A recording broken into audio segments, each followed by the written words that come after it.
В республике Лео-Бакерия пробудет всего один день. Его визита ожидают тысячи пациентов. Поэтому легендарный кардиохирург, сойдя с трампа самолета, сразу же отправляется в Сунжскую центральную районную больницу. Встречают почетного гостя всем коллективом. Вопросов к кардиохирургу у врачей масса. Впрочем, как и желающих сделать памятные фотографии. Однако все это потом. Первым делом обход больничных палат и осмотр пациентов. Надо сделать коронарографию.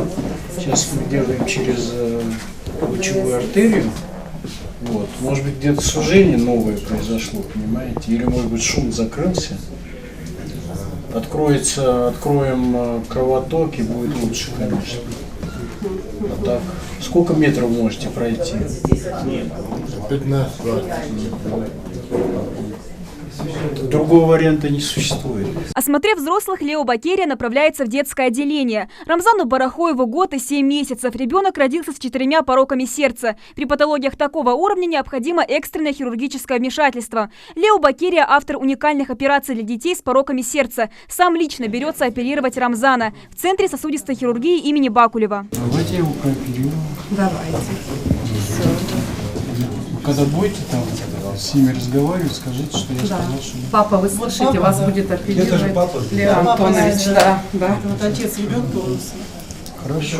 Врачи, пока ребенок находился в этом детском отделении, относились к нему чутко, хорошо. Я хотел бы сказать им большое спасибо, благодарность за их отношение к ребенку. И слава Всевышнему, приехал в Бакерия, сейчас проконсультировал. И, возможно, сейчас мы с понедельника займемся с выездом и поедем в Москву на операцию. В нашу республику гениальный кардиохирург приехал с целью отобрать пациентов для оперативного лечения на базе центра Бакулева в Москве.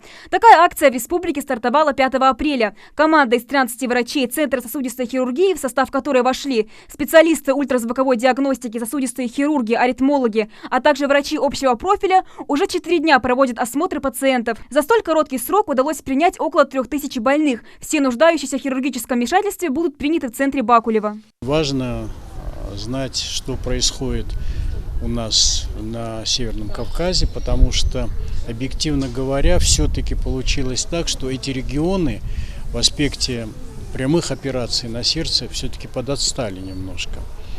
Вот. И будем думать, как сделать так, чтобы эта помощь была адекватной и своевременной, самое главное. Также не менее важным пунктом визита делегации московских врачей станет подписание соглашения о сотрудничестве Центра с нашей республикой. По взаимному сотрудничеству, как лечению, оказанию специализированной высокотехнологичной помощи населению Республики Ингушетия по профилю сердечно-сосудистой хирургии, так и обучению наших медиков, нашего персонала, проведению мастер-классов как там на базе центра, так и здесь в нашей республике во время выездных циклов. Сегодня последний день приема пациентов для отбора в Центр сосудистой хирургии Бакулева. В кардиологическом диспансере будут осмотрены последние больные. Уже вечером команда врачей вернется в Москву. Амина Бокова, Джамалил Тамасханов, Новости 24.